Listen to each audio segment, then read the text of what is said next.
एकच छोटा विषय मंत्री महोदयांना फक्त आठवण करून देतो अध्यक्ष, सुप्रीम कोर्टचा अध्यक्ष महोदय याच्यामध्ये जजमेंट आहे की अशा पद्धतीच्या बलात्काराचा आरोप जेव्हा होतो तेव्हा संबंधित जे काय ज्यांच्यावर आरोप होतो त्याला तात्काळ अटक करायला लागते मंत्री महोदय, आणि त्याची चौकशी करायला.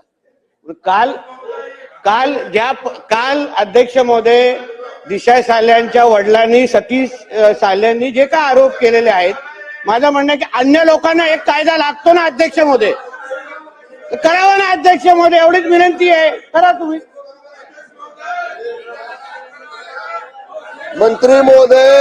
मंत्री महोदय नितेश राणे साहेब ज्याप्रमाणे सन्मान्य राज्यमंत्री महोदयांना सांगतायत त्याच्याशी मी सहमत आहे. जो सामान्य माणसाला नियम आहे तोच नियम मंत्र्याला, माजी मंत्र्याला असला पाहिजे. मंत्री महोदयांनी त्यातल्या आरोपीला तात्काळ अटक करावी, अटक करून त्याची चौकशी करावी. अध्यक्ष महाराज.